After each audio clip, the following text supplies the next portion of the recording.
Welcome दोस्तों, mega revision में आपका स्वागत है। हम लोग क्या करेंगे, दो वीडियो बनाएंगे मेगा रिवीजन का।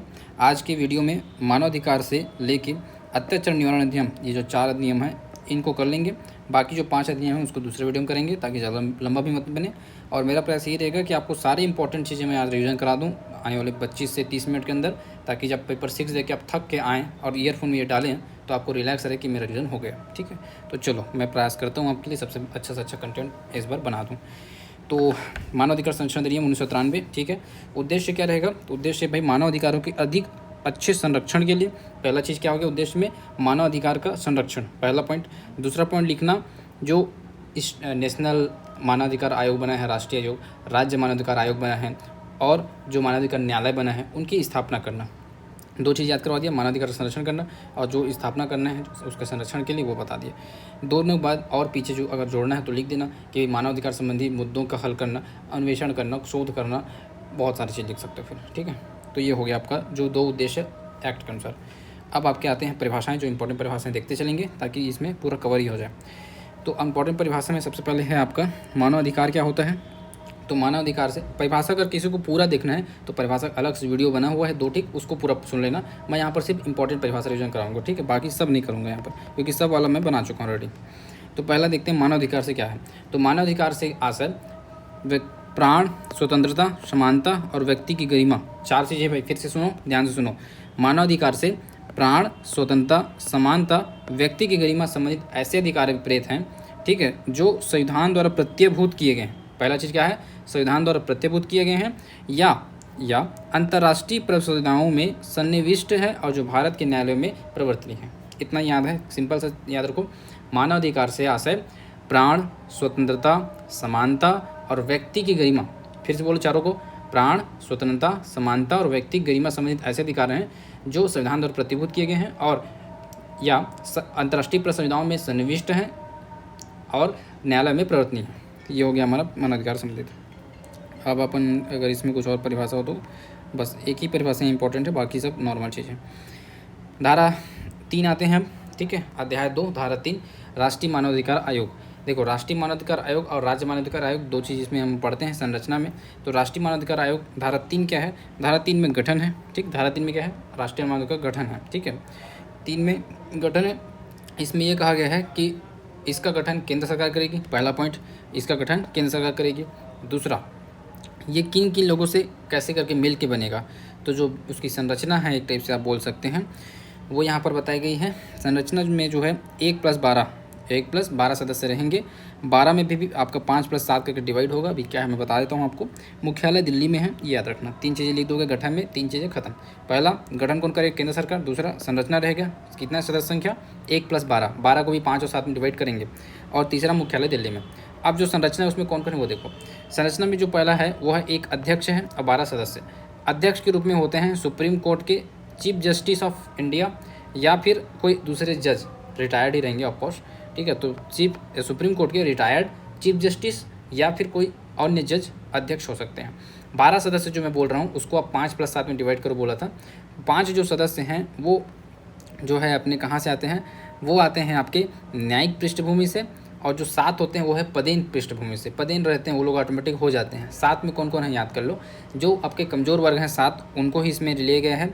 जैसे एसटी वर्ग के जो प्रमुख होते होंगे, एसटी आयुक्त हो गए वो, एसटी, एससी, ओबीसी, महिला, दिव्यांग, है ना। और आपका क्या आ जाएगा, एसटी, एससी, ओबीसी, महिला हो गया, 4 हो गया, दिव्यांग हो गया, अल्पसंख्यक और बाल संरक्षण आयोग के अध्यक्ष, ये 7 पदेन। 5 जो आपके मेन है उसमें 2 जो है न्यायाधीश रहेगा, एक सुप्रीम कोर्ट का जज, एक हाई कोर्ट का जज, और 3 जो है बुद्धिवादी रहेंगे, न्यायविद रहेंगे, बुद्धिवादी जो मानवाधिकार का ज्ञान रखते हो। तो ये संरचना पूरा बता दी मैंने आपको।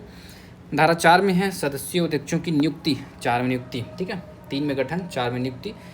नियुक्ति में क्या है, तो कौन करता है नियुक्ति, राष्ट्रपति करता है अपने हस्ताक्षर और सील से, ठीक है। दूसरा चीज़, नियुक्ति के लिए एक सिफारिश समिति आवश्यकता होती है जो सिफारिश करती है किसी व्यक्ति के नियुक्ति होने के लिए। सिफारिश समिति में कौन कौन होते हैं, इस समिति में होते हैं टोटल 6 सदस्य। कितने सदस्य, 6 सदस्य। अगर मानवाधिकार में लिखूं, मानवाधिकार कितने वर्ड हैं टोटल, इसमें मानवाधिकार वर्ड में ही 1 2 3 4 5 6 वर्ड हैं। 6 वर्ड से याद करना, 6 लोग रहेंगे उसके समिति में। एक रहता है पीएम जो अध्यक्ष होता है, 5 अन्य सदस्य रहते हैं। उस 5 अन्य सदस्यों में एक होता है मंत्री जो है गृह मंत्री। बस इतना याद रखो। वैसे भी मानव कहाँ रहता है, घर में रहता है, इसलिए गृह मंत्री, गृह का मंत्री आपको चाहिए, गृह मंत्री। बाकी जो 4 हैं उसमें लोकसभा के आपके विपक्ष के नेता, और लोकसभा में सदन के अध्यक्ष, राज्यसभा में विपक्ष के नेता, और राज्यसभा में उपसभापति सदन का, ये उसके आपके समिति में शामिल रहेंगे। तो ये हो गया अपना धारा 4। ठीक है, 3 में गठन, 4 में संरचना आपका नियुक्ति, 5 में आ जाएगा आपका 5 से 5 पद से पद त्याग कर दिए। ठीक है, त्याग पत्र और हटाया जाने वाला। तो 5 में जो है त्याग पत्र है, ये देखते हैं त्याग पत्र में क्या क्या चीज़ें आती हैं। तो कोई भी सदस्य जो है राष्ट्रपति को संबोधित करके त्यागपत्र दे सकता है, सीधी बात है। त्यागपत्र किसी को देगा, राष्ट्रपति को। पहला लाइन क्लियर हो गया। इसके बाद फिर उसको हटाने की भी कुछ प्रक्रिया है। हटाने का आदेश जो है राष्ट्रपति जो है सुप्रीम कोर्ट में जांच करवाएगा। किस आधार पे? आधार है उसका साबित कदाचार या असमर्थता। साबित कदाचार मतलब भ्रष्टाचार, साबित कदाचार या असमर्थता के आधार पर अगर उसको हटाना है तो सुप्रीम कोर्ट जांच करके रिपोर्ट देगा, उस आधार पर फिर राष्ट्रपति अपने आदेश से हटा देगा। तीसरा कंडीशन होता है प्रक्रियाओं से, मतलब जैसे अगर न्यायालय के द्वारा किसी प्रक्रिया में निर्णित हो गया, दिवालिया घोषित हो गया, सवैतनिक कहीं रोजगार ग्रहण कर लिया, ठीक है, मानसिक या शारीरिक रूप से विकृत हो गया, तो इन सब स्थिति में भी राष्ट्रपति फिर उसको हटा सकता है। ये 3 चीज़ था। ठीक, 3 में गठन, 4 में आपकी नियुक्ति, 5 में आपका क्या है, पत्या। 6 में आता है आपका अध्यक्ष सदस्यों की पदावधि। 6 में क्या है, पदावधि। 6 से आप टाइम ले सकते हैं। ठीक है, पदावधि 6 बजे। ठीक है, चलो पदावधि क्या है, तो पदावधि है इसका अध्यक्ष और सदस्य दोनों का पदावधि सेम ही है, और टाइम इसका है 3 वर्ष या 70 साल से पहले उसकी उम्र का। ठीक है, 3 वर्ष या फिर 70 साल से पहले, ये दोनों में से जो भी आपका रहेगा वो उसका क्या रहेगा, पदावधि रहेगा। ठीक है, पुनः नियुक्ति पात्र होंगे 2 लोग बस पुनः नियुक्ति पात्र होते हैं। एक है मानवाधिकार आयोग का सदस्य और दूसरा होता है क्या बोलते हैं उसको, हाँ, वित्त पैसा देकर वापस आते हैं, ऐसा याद कर लो। और मानवाधिकार मानव का ही है तो बनेगा। ठीक, ये हो गया 6 में पदावधि। 7 में आ जाएगा आपका कतिपय परिस्थितियों में सदस्य का अध्यक्ष के रूप में कार्य करना, उसके कृत्यों को निर्वहन करना। मान लो 7 से मैं याद किया था, साथ करके, तो अगर अध्यक्ष नहीं है तो सदस्य उसके कृत्य का कार्य करेगा।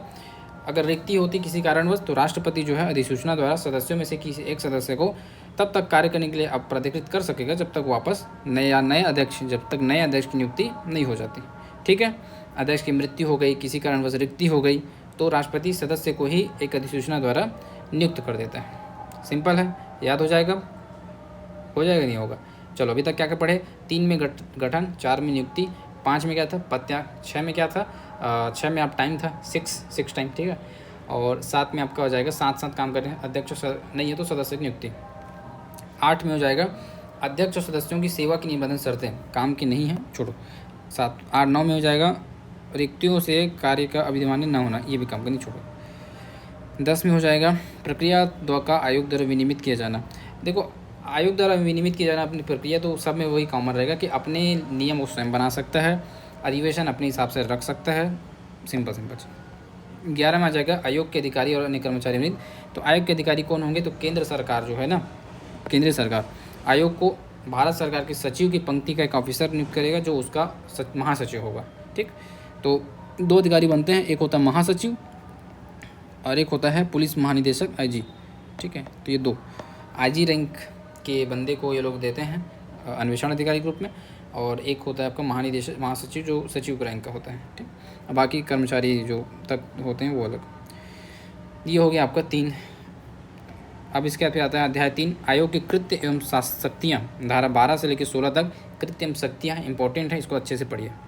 हो सकता है क्वेश्चन अगर आ जाए, छप जाए दिखे कल के पेपर में कि आयोग के कृत्य एवं शक्तियाँ बताइए, तो आप बढ़िया से लिखेंगे धारा 12 से लेकर 16 तक अध्याय 3 में धारा 12 से लेकर 16 तक आयोग के कृत्य एवं शक्तियाँ हैं, इनके प्रमुख कर्तव्य निम्न हैं।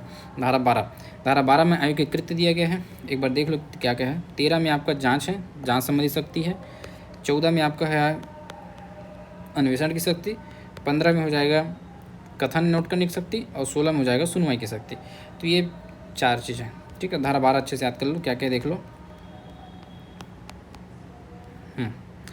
देखो धारा 12 जो है वो मतलब जो आयोग है, राष्ट्रीय मानवाधिकार आयोग, धारा 12 के तहत स्वप्रेरणा से या किसी पीड़ित की शिकायत के आधार पर बहुत सारे काम कर सकता है, जिसमें पहला चीज़ है लोक सेवक द्वारा अगर कोई प्रकार का मानवाधिकार कार्य का उल्लंघन किया जाता है तो डायरेक्ट वहाँ पर वो क्या करेगा, शिकायत के बारे में जांच करेगा। ठीक है, तो पहला हो गया शिकायत के बारे में जांच करना।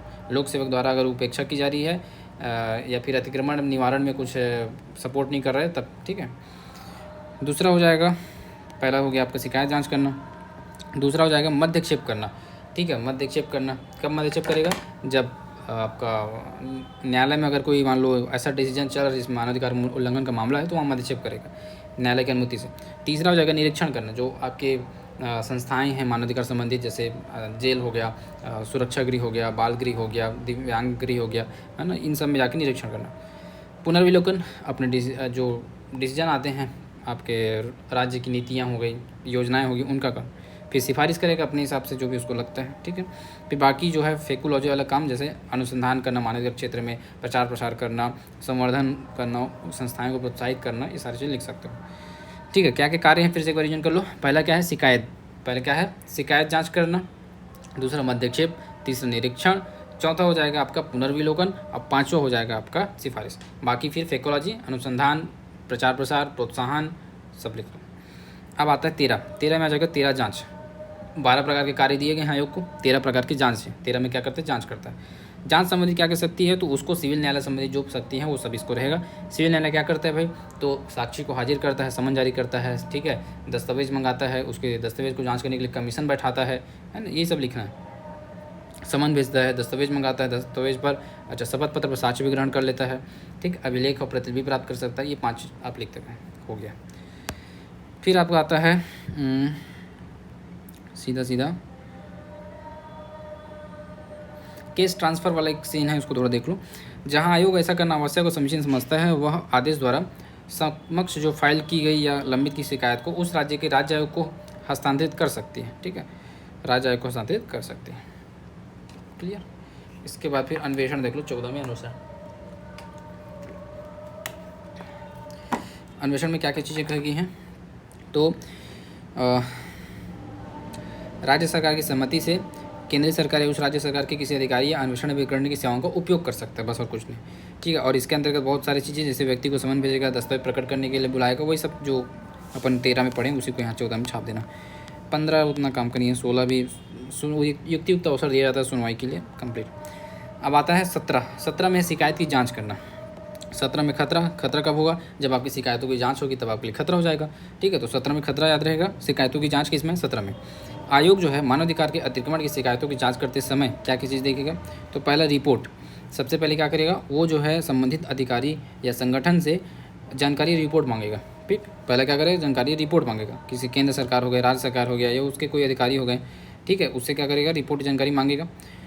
इसके बाद फिर 2 चीज़ें, अगर उसको नियत समय के भीतर रिपोर्ट प्राप्त नहीं होता है तो वो खुद जांच करना स्टार्ट कर देगा, और समाधान हो जाए उसकी रिपोर्ट प्राप्ति के पश्चात कि ठीक ठाक जांच चल रहा है, तो फिर वो सूचित बस कर देगा और कोई दिक्कत नहीं। दूसरा, अगर जो शिकायत की प्रकृति एकदम खतरनाक है और आवश्यक समझे तो आयोग जो है रिपोर्ट नहीं मांगेगा, सीधा डायरेक्ट जाँच स्टार्ट कर देगा। तो ये याद रखना, 17 में 2 चीज़ें हैं, शिकायतों की जाँच के समय 2 चीज़ें हैं 17 में। पहला, किसी भी प्रकार की शिकायत जब आता है तो सबसे पहले वो देखता है उसकी प्रकृति, अगर उसकी प्रकृति नॉर्मल है तो रिपोर्ट मंगाएगा संबंधित सरकार से, अगर रिपोर्ट से संतुष्ट है तो बता देगा भाई कि चल रहा है आपका जांच, और संतुष्ट नहीं है तो खुद जांच करेगा। दूसरा कि भाई वो प्रकृति को देख रहा है और एकदम खतरनाक है, आवश्यक है, तो फिर वो स्वयं जांच करना स्टार्ट कर देगा। ठीक, तो ये हो गया। 18 में है जांच के दौरान और जांच के पश्चात कार्रवाई। तो कुछ कार्रवाई जो होगा, कार्रवाई सिंपल क्या है, लोक सेवक जो अतिक्रमण का दोषी है, मानवाधिकार उल्लंघन किया है, उसको खिलाफ अनुशासनात्मक कार्रवाई के लिए आप सिफारिश करेगा। जो पीड़ित है उसको जो बोल सकते हैं जुर्माना है हर्जाना, उसके लिए कुछ सिफारिश देगा, और कुछ नहीं है। ठीक है, अब इसके बाद सशस्त्र बलों की बाबत प्रक्रिया। अगर सशस्त्र बल इसमें वैल्यू क्या बोलते हैं इन्वॉल्व होते हैं मानवाधिकार शिकायत संबंध में, तो केंद्र सरकार से वो जो है रिपोर्ट मांगेगा और रिपोर्ट देगा केंद्र सरकार, 2 महीने पश्चात जो है केंद्र सरकार से रिपोर्ट मांग सकेगा। रिपोर्ट प्रति पश्चात जो है अपना सिफारिश करेगा, और सिफारिश पर फिर 2 महीने या 3 माह के भीतर जो है बताएगा कि आयोग ने उसको क्या किया है। बस आयोग की वार्षिक और स्पेस रिपोर्ट जो है उसको देख लो, ये काम का है। 20 में रिपोर्ट, इसको याद कर लो, ये काम का है। 20 में क्या है, रिपोर्ट। ठीक है, 20 में क्या है, रिपोर्ट, आयोग की रिपोर्ट 20 में। तो देखो मानव जो होता है ना, वो 20 बार रिपोर्ट देता है। कितने बार, 20 बार। क्यों, क्योंकि भाई एक बार रिपोर्ट देने पे उसकी जो वाइफ है उसको समझ नहीं आता, ठीक है, वो उसके चिल्ला देती है कि गलत बनाया, तो 20 बार बनाता है बेचारा, तब जाके उसकी वाइफ एक्सेप्ट करती है। तो रिपोर्ट हो गया, रिपोर्ट से 20 जोड़ लेंगे अपन, ठीक। अब इसमें क्या चीज़ें हैं, तो आयोग जो है केंद्र सरकार और संबंधित राज्य सरकार को वार्षिक रिपोर्ट प्रस्तुत करेगा, क्लियर कट वार्षिक रिपोर्ट देगा। दूसरा, विशेष रिपोर्ट देगा प्रत्येक जो मामले हैं मानवाधिकार उल्लंघन से उसे संबंधित, ठीक है। और ये जो दोनों रिपोर्ट है वो सरकार जो है किस में रखेगी, संसद और विधानमंडल में रखेगी, ठीक। तो ये दो चीज़ याद रखो बस। अब आता है अध्याय 5 जिसमें है राज्य मानवाधिकार आयोग। तो जो पढ़े हैं राष्ट्रीय मानवाधिकार आयोग उसी का इस लगभग सेम कॉपी है, कुछ खास नहीं, रिविजन हो जाएगा, जल्दी जल्दी करते हैं। राज्य मानवाधिकार आयोग जो है आपका धारा 21 में है, ठीक, किसमें 21। अब वो किस में था अपना राष्ट्रीय मानवाधिकार 3, 4, 5 में था, ये 21, 22 और 23 में, ठीक है। गठन है ना, और नियुक्ति और फिर पदत्याग, ये तो जो राज्य मानवाधिकार आयोग है, तो राज्य आयोग का गठन राज्य सरकार करेगा, सीधी बात है। संरचना क्या है, तो इसमें 1+2 है। संरचना क्या है जी, 1+2 है। एक जो है अपने मुख्य मतलब एक अध्यक्ष हो जाएगा और 2 सदस्य, 2 सदस्य में एक न्यायाधीश है और एक जो है क्या बोला जाए, बी फॉर ब्यूरोक्रेट्स, देखते हैं क्या है। अध्यक्ष तो अपने उच्च न्यायालय का मुख्य न्यायमूर्ति या कोई न्यायमूर्ति रहेगा। एक सदस्य जो है एक न्यायाधीश रहना चाहिए और एक जो है ऐसे व्यक्ति नियुक्त करेगी जो मानवाधिकार संबंधी बुद्धिजीवी है, ठीक है। मुख्यालय राज्य सरकार नियुक्त करेगी, ठीक है। 2 या 2 से अधिक राज्य सरकारें राज्य आयोग के अध्यक्ष सदस्य की सहमति से यथास्थिति स्थिति ऐसे अध्यक्ष या सदस्य को साथ साथ अन्य राज्य आयोग का सदस्य नियुक्त कर सकती है यदि ऐसा अध्यक्ष या सदस्य ऐसी नियुक्ति के लिए सहमति देता है, ठीक है। यूटी मामले केंद्र देखता है, केंद्र का ही, बाकी सब दूसरे दे सकता है। अब नियुक्ति कौन करेगा, तो नियुक्ति राज्यपाल करेगा। सिफारिश समिति में 1+3 होते हैं, एक जो है सीएम हो गए, 3 में जो है एक अपने होम मिनिस्टर हो गए और एक जो है अपने अध्यक्ष भी और विधानसभा का अध्यक्ष और विधानसभा के उपाध्यक्ष, सॉरी वो विपक्ष नेता, उपाध्यक्ष बोलते हैं। त्यागपत्र हटाया जाना तो राष्ट्रपति को ही देगा, याद रखना बस। राज्यपाल को त्यागपत्र बस देगा, त्यागपत्र किसे देगा, राज्यपाल को, ठीक है। लेकिन जो हटाने का आदेश है ना वो राष्ट्रपति करता है, ये ठीक है, राष्ट्रपति हटाने का आदेश, त्यागपत्र राज्यपाल को देगा, कोई दिक्कत नहीं, ठीक। पदावधि तो वही 3 से 70 वाला ही पदावधि इसके लिए भी है, बाकी सब चीज़ें नहीं है काम का। वार्षिक और विशेष रिपोर्ट राज्य आयोग जो है 28 में देता है।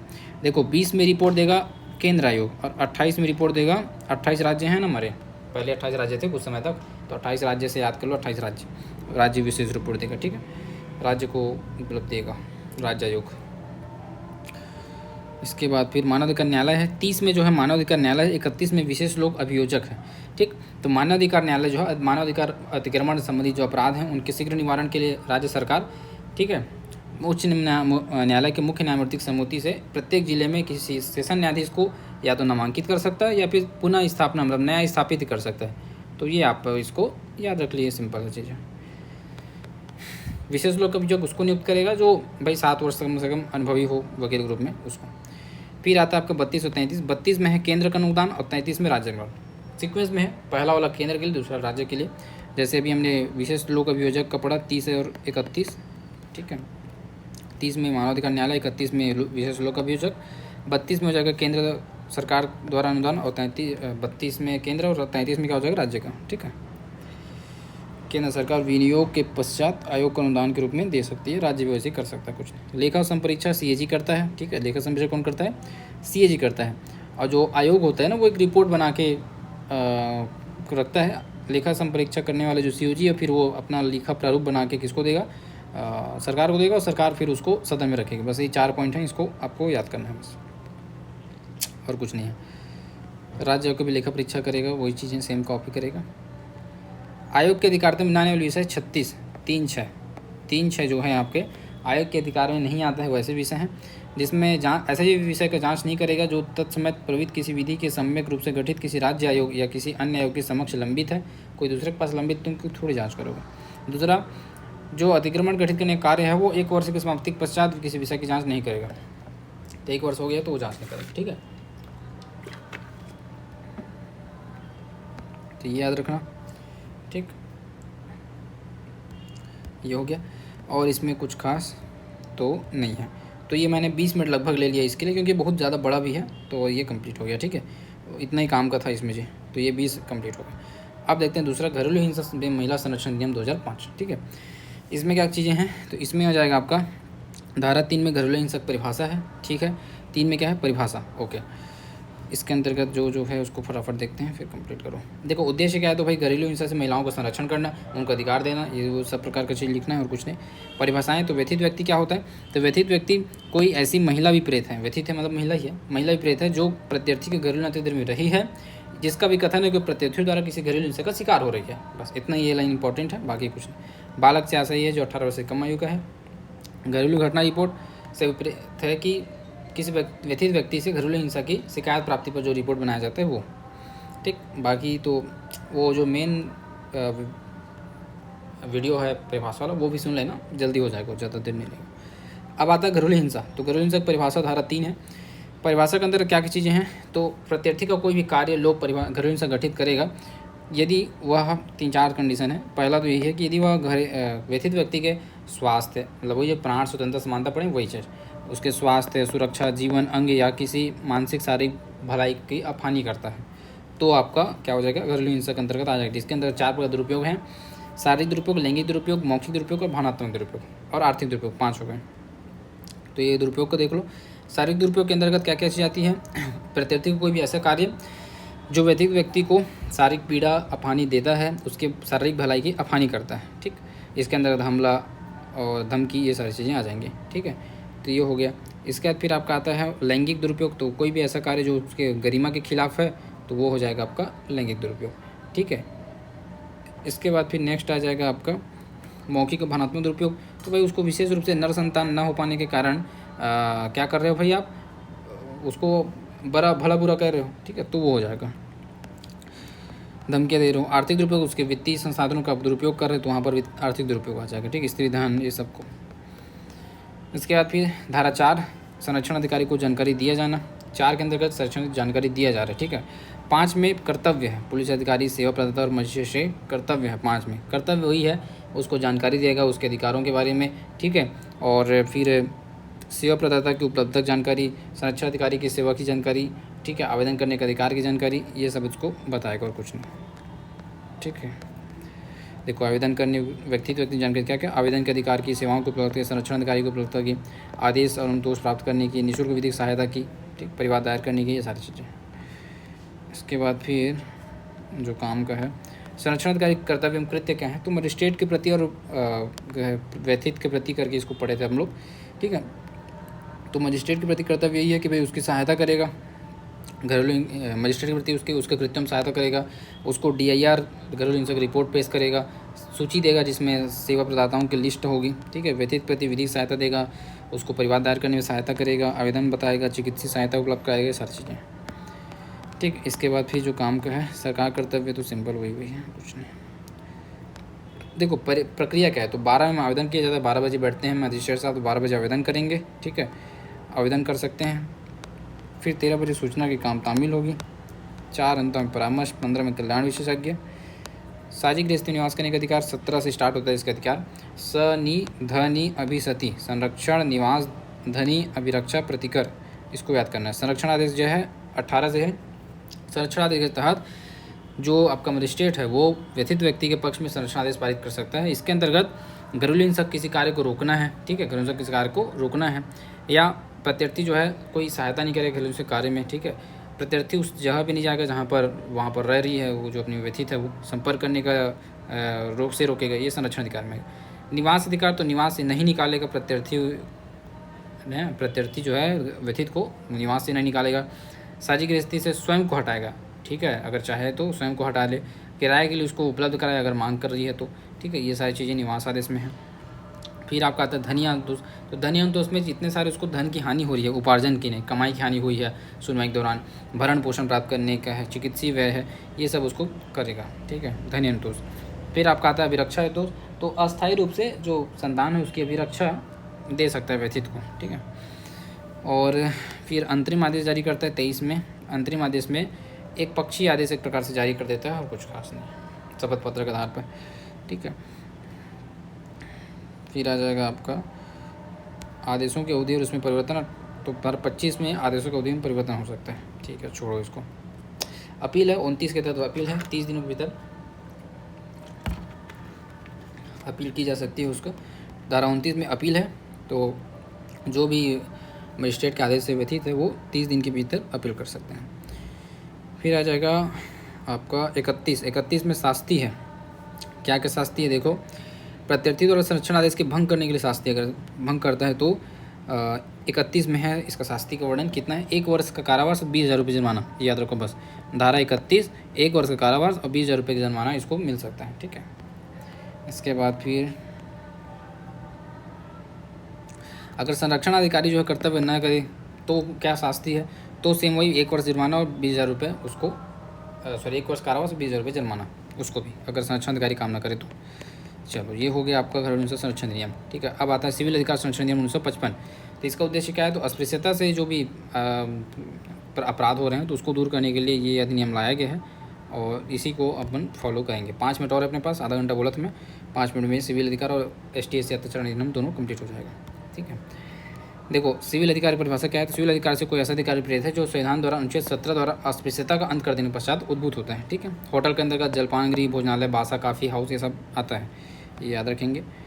अब इसको धारा 3 में क्या है, धारा 3 में धार्मिक नियोग्यता लागू करना है, 4 में सामाजिक नियोग्यता है, 5 में अस्पताल आदि में प्रवेश करने से रोका जाता है, 6 में सेवा माल जो है अगर यूज नहीं कर रहे हैं तो होता है, 7 में अन्य अपराध है, 7A में श्रम, विधि विरुद्ध श्रम है, इच्छा विरुद्ध श्रम है, और 5A जो है वो अब ये 7A जो है श्रम वाला। ठीक, इनके लिए सज़ा क्या है, सज़ा याद रखो बस 1 से 6 मास और 100 से 500 रुपये, 1 से 6 मास और 100 से 500 रुपये। ठीक है, ये शास्ति है इसका, 1 से 6 मास और 100 से 500 रुपये।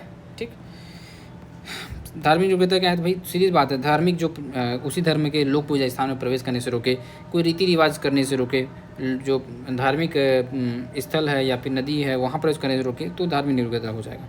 अस्पृश्यता के आधार पर करके एक कीवर्ड है उसको याद रखना बस, अस्पृश्यता के आधार पर रोका। ठीक है, सामाजिक नियोग्यता के अंतर्गत भाई उसको कहीं प्रवेश करने से रोक रहा है, वस्तु उपयोग से रोक रहा है, काम करने से रोक रहा है, नदी जलधारा यहाँ जाने से रोक रहा है, सवारी करने से रोक रहा है, निर्माण करने से रोक रहा है, आभूषण करने से रोक रहा है, तो सामाजिक वाला। अस्पताल आदि प्रवेश नाम ही से स्पष्ट है, माल बेचने भी नाम से बन जा रहा है। और एक साथ ही याद रख लो, इसमें सज़ा थोड़ा ज़्यादा है, इसमें 3 से 6 मास का है और 100 से 500 रुपये ही है।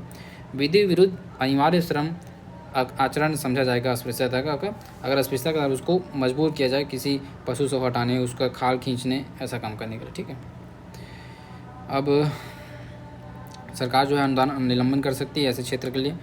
10 में अपराध का दुष्प्रेरण करना है, 10 बार दुष्प्रेरण किया जाता है दूसरे को। 10A में सामूहिक जुर्माना अधिरोपण की राज्य सरकार की शक्ति है। इसके तहत जो है ये चीज़ें हैं कि भाई 10A सामूहिक जुर्माना। ठीक है, तो सरकार जो है, राज्य सरकार जो है, अगर कोई क्षेत्र निवासी इस प्रकार के अपराध कर रहे हैं, दुष्प्रेरण कर रहे हैं, अपराधी को बचा रहे हैं, हेल्प नहीं कर रहे हैं पकड़ने के लिए, तो इस उन पे सामूहिक जुर्माना लगा सकती है। ठीक है, ये सारी चीज़ें मेन हैं। इसके बाद फिर अगर कोई अपराध करने का आदी हो गया, बार बार कर रहा है, तो उसके लिए सेकंड बार अपराध के लिए बढ़ते जाएगा। जैसे पहले में क्या था, 1 से 6 मास 100 से 500, इस बार 6 मास से 1 साल और 200 से 500, ये टेबल बना हुआ है। और इस नेक्स्ट थर्ड में 1 से 2 साल और 500 से 1000, ये तीनों याद रखें। ठीक है,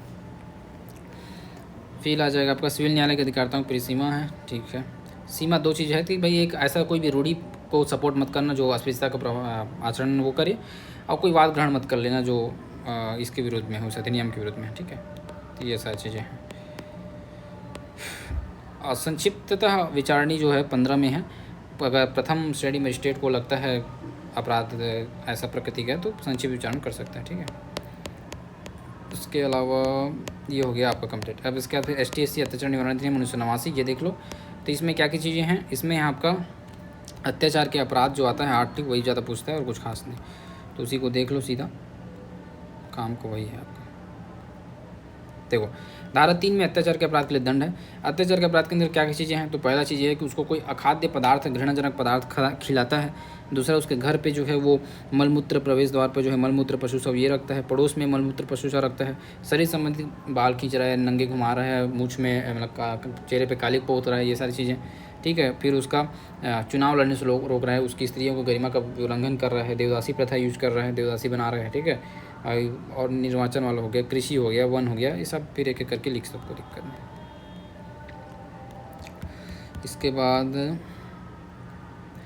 2 चीज़ें हैं जो गंभीर अपराध में आ जाती हैं, जैसे रिष्टि करना यानी आग लगाने वाला, और मिथ्या साक्ष्य देना, 2 चीज़। ठीक है, और दंड क्या है, तो दंड इसमें यह है कि 6 मास से लेकर 5 वर्ष, ठीक है, 6 मास से लेकर 5 वर्ष। उसमें क्या था, 1 मास से 5 वर्ष था, इसमें 6 मास न्यूनतम है, 5 वर्ष में मैक्सिमम है अत्याचार के अपराध में, ठीक है, ये याद रखना। कर्तव्य उपेक्षित दंड, अगर कोई लोक सेवक कर्तव्य अपनी उपेक्षा नहीं अपेक्षित कर्तव्य ना निभाए तो वही 6 मास से 1 वर्ष तक दंड दिया जाता है उसको भी, ठीक है, तो ये याद रख लो बस। पश्चातवर्ती 10 मतलब दोष सिद्धि के लिए वर्धित दंड, जो बार बार अपराध करे उसके लिए फिर मिनिमम 1 साल कम से कम उसको आगे जितना बढ़ा लो। 6 मास से 5 साल था ना वो 6 मास ना होकर 1 साल हो जाएगा दोबारा वही अपराध करे तो, ठीक है। संपत्ति संपहरण ये सब ठीक है, नॉर्मल चीज़। धारा 10 में क्या है, 10 में जो है निष्कासन वाला है। ऐसे व्यक्ति को वहाँ से हटा दिया जाता है जो अब इस प्रकार का अपराध करने के लिए अपराध कर सकता है, ठीक है। तो धारा 10 में निष्कासित कर दिया जाता है, पहले से 3 वर्ष के लिए निष्कासित कर दिया जाता है उसको। अपील 30 दिन के भीतर कर सकता है चाहे तो वो, ठीक है। अगर वो निष्कासन मतलब नहीं जाता है तो उसके लिए फिर सज़ा भी है 1 साल के साथ, आगे देखना। विशेष न्यायालय और अन्य विशेष न्यायालय 14 में है। तो इसका जो समय अवधि वो याद रखो, ये जो है ना पूरे मामले को, ठीक है, राज्य सरकार स्थापित करेगी, ठीक है, तो क्लियर है हर जिले में। दूसरा है ऐसे न्यायालय को जो है वो 2 मास के भीतर, कितने दिन के भीतर, 2 मास के भीतर निपटाने का प्रयास करेगी, 2 मास के भीतर, ठीक है, 2 मास की अवधि समय है इसको। अपील तो अपील 14 का में दे सकते हैं, कहाँ अपील दे सकते हैं, तो भाई 90 दिन के भीतर अपील करना रहता है इसको आपको, ठीक है, ये याद रखना। उच्च न्यायालय में करना है 90 दिन के भीतर, ये हो गया। अपील का निपटारा फिर 3 मास के भीतर होगा, ठीक है। अब इसके बाद फिर आ जाएगा, इसमें 13 में शास्त्री था ना, याद रखना 13 शास्त्री। पीड़ित और साक्षी का अधिकार आया हुआ क्वेश्चन है। तो भाई पीड़ित साक्षी क्या क्या अधिकार है, संरक्षण का अधिकार है, उसके अच्छे संरक्षण हो, उसका व्यवहार अच्छा हो, मतलब अच्छा व्यवहार की उसके अधिकार है, ठीक है, संरक्षण अधिकार, व्यवहार का अधिकार, सूचना मिलने का अधिकार है, आवेदन करने का अधिकार है, कार्रवाई में सुने जाने का अधिकार है, ये सब चीज़ें सिंपल 5-6 चीज़ें। रिवीजन के लिए बेस्ट है भाई, और पहली बार पढ़ रहे हो तो पूरा वीडियो देखना, एक एक्ट का पूरा वीडियो बना के रखा हूँ मैं, ठीक है, वो देखो वो ज़्यादा सही रहेगा। ये सिर्फ रिवीजन के लिए। राज्य सरकार की सामूहिक जुर्माना अधिरोपित करने की शक्ति, तो इस अधिनियम के तहत भी सामूहिक जुर्माना अधिरोपित कर सकता है, जो धारा 10 में पिछले पढ़े ना सिविल अधिकार में, उसी प्रकार इसमें भी करेगा और कुछ नहीं। और धारा 18A में कहा गया अनुमोदन आवश्यक न हो, ठीक है, अनुमोदन की आवश्यकता नहीं है। आप इसमें सीधा प्रारंभिक जांच, मतलब किसी भी ऐसे व्यक्ति विरुद्ध प्रथम इत्तला रिपोर्ट के रजिस्ट्रीकरण के लिए किसी प्रारंभिक जांच की आवश्यकता नहीं होगी। ऐसे व्यक्ति गिरफ्तारी यदि आवश्यक हो तो पूर्व अन्वेषक अधिकारी को किसी अनुमोदन की आवश्यकता नहीं होगी, सीधा गिरफ्तार कर लिया जाएगा, ये याद रखना, किसी जांच की आवश्यकता नहीं है 18 में, ठीक है। इसके बाद सरकार के कर्तव्य सब वही चीज़। तो ये हो गया हम लोग का कंप्लीट 4 एक्ट। बाकी जो 5 एक्ट बचे हैं उसको भी और ऐसी वीडियो में कर लेंगे, आधा घंटा काफ़ी होता है, रिवीजन कर लिए, 4 एक्ट आधा घंटा रिवीजन हो गया, बड़ी बात है, ठीक है, अच्छे से बस पढ़े तो। Take care, all the best.